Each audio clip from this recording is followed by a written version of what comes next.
حضرت مولانا ادریس کاندھوی رحمۃ اللہ علیہ جامعہ اشرفیہ کے شیخ الحدیث تھے اور مفسر قرآن بھی تھے، بہت بزرگ آدمی تھے۔ وہ لاہور کے ایک گوالے کا واقعہ سنایا کرتے تھے۔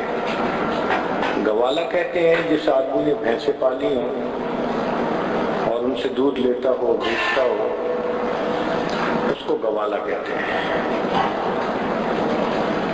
فرماتے تھے کہ ایک نوجوان تھا لاہور کا، اس کے دل میں بڑا شوق تھا کہ میں اللہ کا گھر دیکھوں، لیکن اس کے پاس وسائل نہیں تھے۔ ہمیشہ دعا مانگتا، روتا، تڑپتا، حج کا موسم آتا، گزر جاتا، اور اس کی اس تڑپ میں اضافہ کر جاتا۔ ہر سال اس کی تڑپ پہلے کی نسبت بڑھتی جاتی۔ ایک مرتبہ اس نے ٹھان لی کہ میں نے اب اللہ کے گھر کو جا کر دیکھنا ہے۔ نہ اس کے پاس کاغذات، نہ پاسپورٹ، نہ کوئی اور چیز۔ یہ وہ زمانہ تھا جب ہوائی راستے سے حج کے لیے نہیں آیا جاتا تھا، بلکہ بحری راستے تھے۔ ایک جہاز تھا جس کا نام تھا سفینۃ الحجاج، وہ کراچی سے چلتا تھا اور حاجیوں کو لے کر مکہ مکرمہ آتا تھا، جدہ آتا تھا۔ ملک کے بہت سارے شہروں میں لوگوں کو یہ بھی پتہ نہیں تھا کہ حج کے لیے جاتے کہاں سے ہیں۔ اس زمانے میں اتنا بھی پتہ نہیں تھا۔ فرماتے ہیں کہ اس نے بس کہنا شروع کر دیا کہ میں نے حج پہ جانا ہے۔ کیسے جائیں کچھ پتہ نہیں۔ سنا اس نے کہ بھئی کچھ عرصے کے بعد حج کا موقع آنے والا ہے۔ لوگوں سے پوچھنا شروع کر دیا کہ بھئی حج پہ جاتے کہاں سے ہیں۔ کسی نے کہہ دیا کہ میاں ریلوے اسٹیشن ہے نا لاہور کا، وہاں سے ٹرین چلتی ہے، کراچی جاتی ہے، وہاں سے جہاز چلتا ہے جو جدہ جاتا ہے۔ چنانچہ وہ لاہور کے ریلوے اسٹیشن پر پہنچ گیا، کبھی اس پلیٹ فارم پہ، کبھی اس پلیٹ فارم پہ، کبھی اس سے پوچھ رہا ہے سواری سے، کبھی کسی کام کرنے والے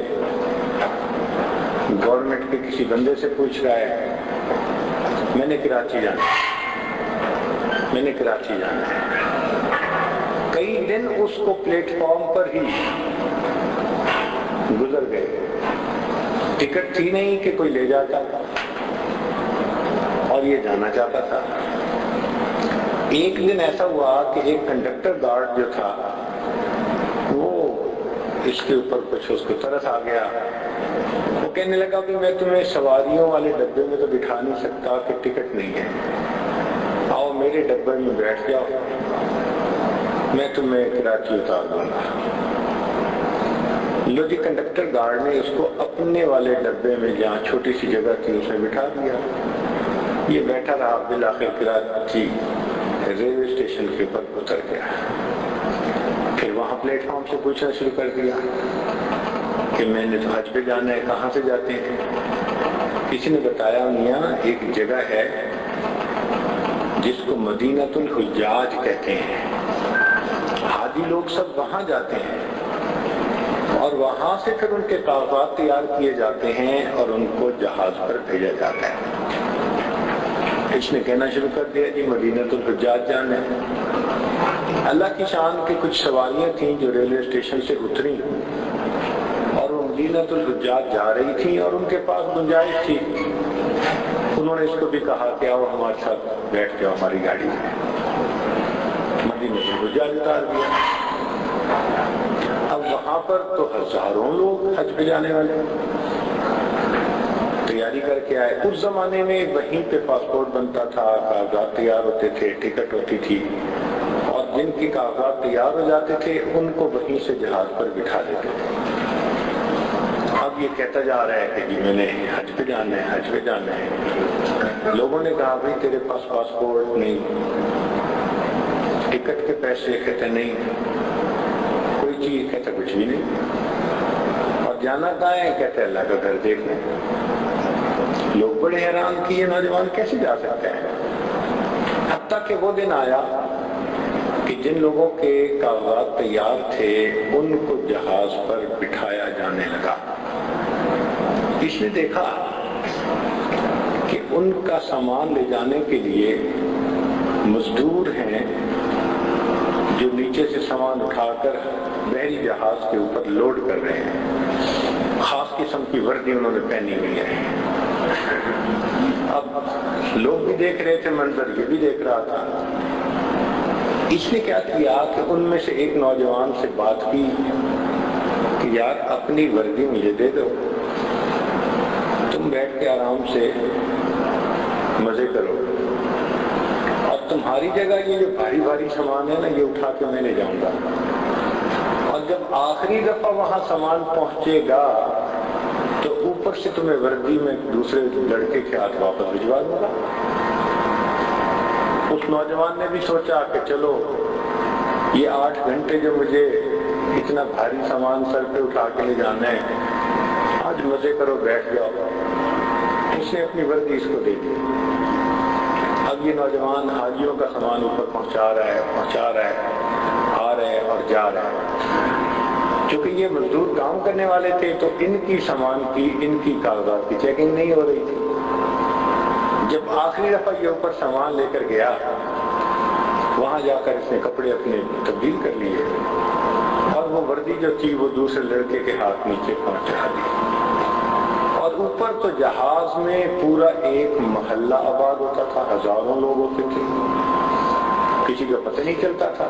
جو چیکنگ ہوتی تھی وہ نیچے ہی ہوتی تھی، چڑھنے سے پہلے، چڑھنے کے بعد تو کوئی چیکنگ ہی نہیں۔ چنانچہ وہاں کبھی یہ ادھر بیٹھ جاتا، کبھی عرشے پہ بیٹھ جاتا، کبھی کسی کے ساتھ کھڑا ہو کے باتیں کرنے لگ جاتا۔ لوگ سمجھتے کہ یہ اپنے کمرے میں بیٹھ کے تھک گیا ہے تو باہر آ گیا ہے، اور بھی لوگ باہر سمندر کا نظارہ کرتے رہتے تھے۔ اس طرح اس نے سفر کرتے کرتے بالآخر جو درمیان میں کچھ دن لگتے تھے وہ گزار دیے۔ ایک اس کا دوست بن گیا۔ اس نے اپنے دوست کو کہا کہ یار جب وہ جدہ شہر قریب آ جائے نا تو مجھے بتانا۔ اس نے کہا بہت اچھا۔ اللہ کی شان کہ کوئی آدھی رات کا وقت تھا جب جدہ شہر کی روشنیاں کچھ نظر آئیں، تو اس وقت سی پورٹ اتنا بڑا تو نہیں تھا، چھوٹا سا تھا، ایک آدھ جہاز لگنے کی جگہ تھی۔ اس نے اس کو بتا دیا دیکھو وہ سامنے روشنیاں نظر آ رہی ہیں، یہ جگہ ہے۔ اب یہ جو نوجوان تھا یہ سامنے دیکھ رہا ہے اس جگہ کو، پتہ نہیں اس کے دل میں کیا آیا۔ اچانک وہ جو جہاز کے اوپر کھڑا تھا، چھت کے اوپر تو پہلے ہی کھڑا تھا، اس نے جی اللہ اکبر کہہ کے سمندر کے اندر چلا گیا۔ اس کے دوست نے حیران ہو کے دیکھا کہ یہ کیا بنا۔ اب وہ دیکھ کر آ کہ شاید یہ باہر نکلے گا، اوپر آئے گا، تیرے گا، اس کا تو نام نشان ہی نہیں۔ ایسے لگتا تھا جیسے نیچے گیا اور نیچے ہی چلا گیا۔ اس نوجوان کو خوف بھی ہوا، لیکن یہ چپ کر گیا کہ میں کیوں کسی کو بتاؤں، کوئی مجھے یہ کہہ دے گا تم نے دھکا دیا تو الٹا مجرم میں بن جاؤں گا، میرے سر پہ میرے گلے پڑ جائے گا۔ اس نے خاموشی اختیار کر لیا، مگر ذہنی طور پہ اس کو بڑا صدمہ تھا۔ خیر جہاز لگا، اس کے بعد کاغذات دیکھے گئے، ان کو باہر نکالا گیا۔ یہ جو دوست تھا اس نے حج کیا۔ حج مکمل ہونے کے بعد مکہ مکرمہ میں چند دن یہ رہ رہا تھا۔ اچانک اس نے دیکھا کہ جمعرات کا وقت جب ہوا تو وہی لاہور کا گوالا، عربوں جیسا لباس پہنا ہوا، چوغا، توپ پہنی ہوئی اور عربی رومال رکھا ہوا اس نے، اور وہ بھی نماز پڑھ رہا ہے اور نماز پڑھ کے جانے لگا۔ تو یہ دوست اٹھا، بھاگا، اس سے کہا تو فلاں تو نہیں ہے؟ کہنے لگا ہاں میں وہاں ہوں، وہی ہوں۔ اس نے کہا یہاں کیسے؟ کہتے اگر ساری تفسیر سننی ہے تو میرے ساتھ آؤ. وہ ساتھ ہو لیا. اب جب باہر نکلا تو کیا دیکھتا ہے کہ ایک بالکل نئی گاڑی کھڑی ہوئی ہے اور اس میں ایک ڈرائیور بھی ہے. اب یہ بیٹھ گیا اور اس کو کہتے ہیں کہ اندر بیٹھ جاؤ. یہ بھی بیٹھ گیا. حیرت پہلے سے زیادہ ہو گئی کہ یہ کیا بنا دیا. خیر گاڑی چلی اور چلتے چلتے بالآخر شہر میں ایک کوٹھی سی بنی ہوئی تھی, اس کے اندر داخل ہوئی. یہ باہر نکلا تو گوالے نے اسے کہا آؤ آؤ یہ میرا گھر ہے, آؤ آپ کو میں بٹھاتا ہوں. اور حیران ہوا کہ یہ کیا باتیں کر رہا ہے. دیکھا کہ ڈرائنگ روم ہے اور بڑا صوفے لگے ہوئے ہیں اور خوبصورت بنا ہوا ہے. کچھ اس نے پینے کے لیے اس کو لا کر دیا. اس نے کہا بھائی مجھے تو کچھ سمجھ نہیں آ رہی, مجھے آپ بتاؤ کہ یہ مسئلہ ہے کیا. اب گوالے نے بات کھولی. کہنے لگا مسئلہ یہ ہے کہ بس میرے دل میں شوق تھا میں نے اللہ کا گھر دیکھنا, لیکن میرے پاس وسائل نہیں تھے. میں اللہ توکل چل پڑا. جب تم نے بتایا کہ سامنے جدہ شہر ہے تو میں نے اللہ سے دعا مانگی, اللہ اب چھلانگ لگانا میرا کام ہے, گھر تک پہنچانا تیرا کام. کہتے ہیں میں نے پانی میں چھلانگ لگا دی اور تیرنا میں جانتا نہیں تھا تو ڈبکیاں کھانے لگا. اب ڈبکیاں کھاتے کھاتے جو سمندر کی لہریں ہوتی ہیں نا, انہوں نے مجھے دھکیلنا شروع کیا اور میرے پیٹ میں بہت سارا پانی بھی چلا گیا. اور میں اپنی زندگی بچانے کی کشمکش میں اچانک جو ہاتھ مارے تو لگا کہ جیسے اب پانی ذرا کم ہو گیا اور کنارہ قریب ہے. کہتے بالآخر میں کنارے تک پہنچا, لیکن چونکہ میرے پیٹ میں بہت پانی بھر چکا تھا میں بے ہوش ہو کے لیٹ گیا. اس میں میرے منہ سے پانی بھی نکلتا رہا, پیٹ کا سارا پانی واپس نکل آیا. کافی دیر کے بعد کچھ میرے اوسان بحال ہوئے تو مجھے محسوس ہوا کہ بھئی اب تو فجر کا وقت بھی قریب ہے اور کنارے پہ بھی میں لگ گیا ہوں. میں نے کہا کہ چلو اٹھوں اور جاؤں اندر. صبح ہو گئی تو لوگ مجھ سے کاغذات پوچھیں گے. کہتے آگے گیا تو آگے لوہے کی گرل لگی ہوئی تھی اور دروازے کو تالا تھا تو میں تو باہر جا نہیں سکتا تھا. میں نے وہ گرل کے ساتھ ساتھ چلنا شروع کیا کہ بھی کہیں سے کوئی راستہ مل جائے. ایک کونے میں کہنے لگا ایک گھر تھا اور اس گھر کا صحن اسی گرل کی طرف کھلتا تھا. میں وہاں قریب ہوا تو میں نے کیا دیکھا کہ ایک عجیب منظر ہے. دو آدمی ہیں جو ایک گائے کا دودھ نکالنا چاہتے ہیں, مگر ان کو گائے کا دودھ نکالنے کا تجربہ بالکل نہیں تھا تو گائے ان کے قابو نہیں آتی تھی. اب ایک جو ہے وہ اس کی ٹانگوں کو پکڑتا, رسا ڈالتا, دوسرا گلاس لے کے نیچے بیٹھتا. ابھی تھوڑی سی اس نے دودھ نکالا ہوتا تو گائے پھر لات مار دیتی, ادھر کی ادھر ہو جاتی. ایک کشتی ہو رہی تھی ان دو بندوں میں اور گائے میں. کہتے جب میں نے یہ منظر دیکھا تو میں نے وہ گریل جو تھی اس کو تھپ تھپایا, نوک کیا. انہوں نے میری طرف دیکھا. جب میری طرف دیکھا تو میں نے ان کو کہا کہ دیکھو یہ میں جانتا ہوں دودھ نکالنا گائے کا. جب یوں ہاتھ کا اشارہ کیا تو پہلے تو وہ نہیں سمجھے. پھر انہوں نے میرے قریب آ کر پوچھا کیا ہے مسئلہ. میں نے کہا کہ یہ جو ہے نا میں تمہیں نکال کے دیتا ہوں. وہ تو پہلی مصیبت میں تھے, گشتی لڑ رہے تھے بیچارے. ان میں سے ایک اندر گیا اور اس نے گھر جا کے گھر والی خاتون جو تھی اس کو بتایا. اب صورتحال یہ تھی کہ یہ گھر تھا اس سی پورٹ کے انچارج کا, جو بڑا انچارج تھا وہاں کا. اس کو اللہ نے ایک بیٹا دیا. اس زمانے میں خشک دودھ کے ڈبے ہوتے نہیں تھے, فیڈر نہیں ہوتے تھے, یا ماں دودھ پلاتی تھی یا پھر گائے وغیرہ کا دودھ ہوتا تھا۔ اب قدرتاً ماں کا دودھ اس بچے کو موافق نہیں تھا تو بچے کو گائے کا دودھ پلایا جاتا تھا، لیکن گائے کا دودھ نکالنے کا تجربہ وہاں کسی گھر کے نوکر کو نہیں تھا، لہذا وہ گائے کا دودھ نکالنے بیٹھتے تو گائے لاتے مارتی اور ان کو دودھ نکالنے نہ دیتی، اور ایک ہنگامہ، کبھی ایک گلاس نکلتا کبھی نہ نکلتا، کبھی بچہ بھوکا کبھی پیٹ بھر جاتا۔ اب جب ان دو بندوں نے جا کے اس کو کہا کہ جی ادھر ایک بندہ ہے مسافر لگ رہا ہے اور وہ کہتا ہے کہ مجھے تجربہ ہے میں نکال دیتا ہوں دودھ، تو ماں تو چاہتی ہے نا کہ میرے بیٹے کے لیے واقعی مقدار میں دودھ ہو۔ اس نے کہا ہاں ٹھیک ہے، اس نے چابی نکال کے دی کہ دروازہ کھولو اور اس کو لے کے آؤ۔ کہنے لگے وہ بندہ آیا، اس نے دروازہ کھولا اور مجھے لے کے گیا۔ میں نے ان دونوں کو آرام سے بٹھا دیا ایک طرف کہ تم بیٹھ جاؤ، اور گائے کو میں نے کمر پر ہاتھ پھیرا، اور گائے جانور پہچان لیتا ہے کہ بھئی ہاتھ پھیرنے والا بندہ تجربہ کار ہے یا نہیں۔ جیسے ہی میں نے ہاتھ پھیرا تو گائے جو تھی وہ بڑے آرام سے کھڑی ہو گئی، دودھ دینے کے لیے تیار تھی۔ مجھے چونکہ تجربہ تھا میں نے ان سے بڑا برتن منگایا، اور بڑا برتن منگا کے جب میں نے اس کا دودھ نکالا تو وہ تو 2-4 کلو تھا۔ اس کو دیکھ کے تو وہ حیران رہ گیا، اتنا دودھ نکل سکتا ہے؟ وہ تو ایک گلاس میں دودھ نکالتے تھے۔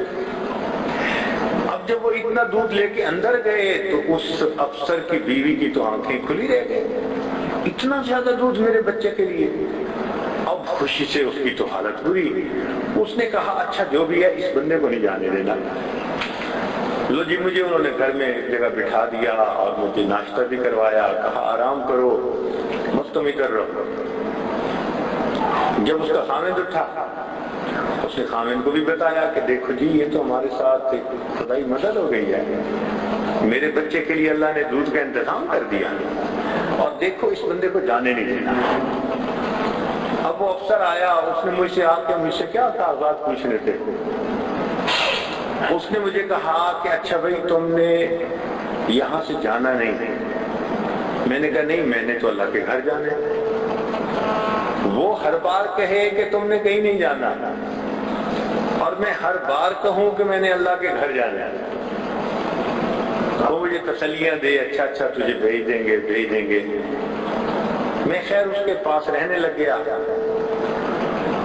کوئی 10-15 دن کے بعد اس عورت نے اپنے والد کو فون پر بتایا کہ میرے بچے کے لیے دودھ کا بڑا مسئلہ تھا، وہ اس طرح حل ہو گیا، ہمیں ایک بندہ ملا ہے وہ دودھ بہت اچھا نکال لیتا ہے۔ اس کے والد کی کوئی 10-12 گائیں تھیں اور اس کو بھی دودھ نکالنے کی پرابلم تھی کہ نوکر چاکر دودھ نکالنا نہیں جانتے تھے۔ اس نے کہا بیٹی پھر ایسے کرو کہ اس بندے کو میرے پاس مکہ مکرمہ بھیج دو،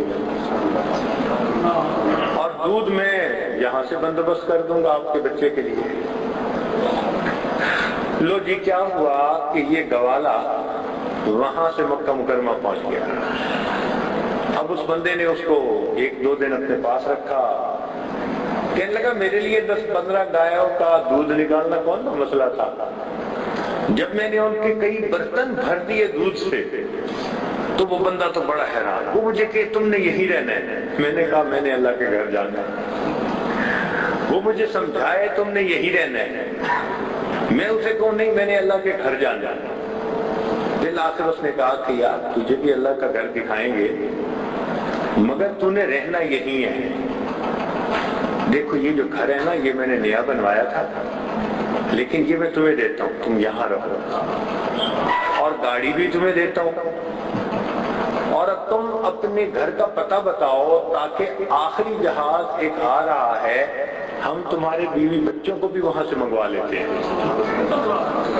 کہتے میں نے ان کو اتا پتہ بتا دیا، انہوں نے میرے بیوی بچوں کو منگا لیا، اب میں یہاں رہتا ہوں، حج بھی میں نے کیا، اللہ کا گھر بھی دیکھا، گاڑی بھی میرے پاس ہے، جب چاہتا ہوں حرم میں آ کے نماز پڑھتا ہوں، اور اللہ نے مجھے یہاں پر ہر نعمت عطا کر دی، اور جو میری مراد تھی جو لے کر میں گھر سے نکلا تھا، اللہ نے میری مراد کو بھی پورا فرما دیا۔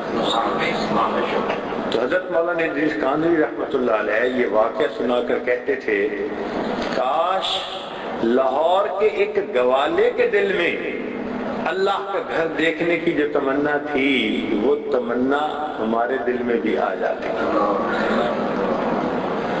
پھر اللہ راستے کھول دیتے ہیں۔